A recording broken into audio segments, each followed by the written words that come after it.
اعوذ باللہ من الشیطان الرجیم بسم اللہ الرحمن الرحیم۔ السلام علیکم ورحمۃ اللہ سامعین، welcome to my channel B شاہ۔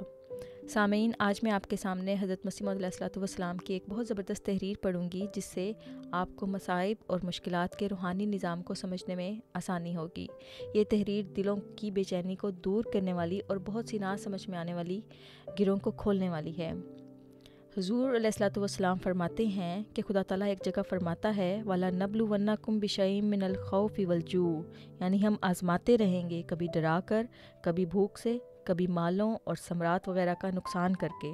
ثمرات میں اولاد بھی داخل ہے، اور یہ بھی کہ بڑی محنت سے کوئی فصل تیار کی اور یکایک اسے آگ لگی اور وہ تباہ ہو گئی، یا اور امور کے لیے محنت مشقت کی، نتیجے میں ناکام رہ گیا۔ غرض مختلف قسم کے ابتلاء اور عوارض انسان پر آتے ہیں، اور یہ خدا تعالیٰ کی آزمائش ہے۔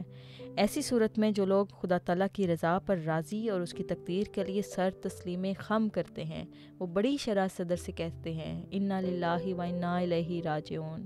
کسی قسم کا شکوہ اور شکایت یہ لوگ نہیں کرتے۔ ایسے لوگوں کی نسبت اللہ تعالیٰ فرماتا ہے اولئک علیہم صلوات، یعنی یہی وہ لوگ ہیں جن کے حصے میں اللہ تعالیٰ کی خاص رحمت آتی ہے۔ اللہ تعالیٰ انہی لوگوں کو مشکلات میں راہ دکھا دیتا ہے۔ یاد رکھو کہ اللہ تعالیٰ بڑا ہی کریم و رحیم اور بامروت ہے۔ جب کوئی اس کی رضا کو مقدم کر لیتا ہے اور اس کی مرضی پر راضی ہو جاتا ہے، تو وہ اس کا بدلہ دیے بغیر نہیں چھوڑتا۔ غرض یہ تو وہ مقام اور مرحلہ ہے جہاں وہ اپنی بات منوانا چاہتا ہے۔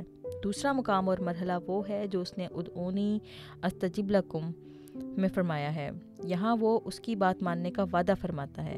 بس شہید اس پہلے مقام پر کھڑا ہوتا ہے، یعنی انشراح صدر کے ساتھ اس کی بات مانتا ہے، اور وہ دوست کے اعلام کو برنگ انعام مشاہدہ کرتا ہے۔ یہ چھوٹی سی تحریر تھی، ملفوظات جلد اول صفحہ 348 تا 349۔ امید کرتے ہیں ہمارے دوستوں کو پسند آئی ہوگی۔ انشاءاللہ ہم پھر حاضر ہوں گے ایک اور اچھی سی ویڈیو کے ساتھ۔ تب تک کے لیے اللہ حافظ۔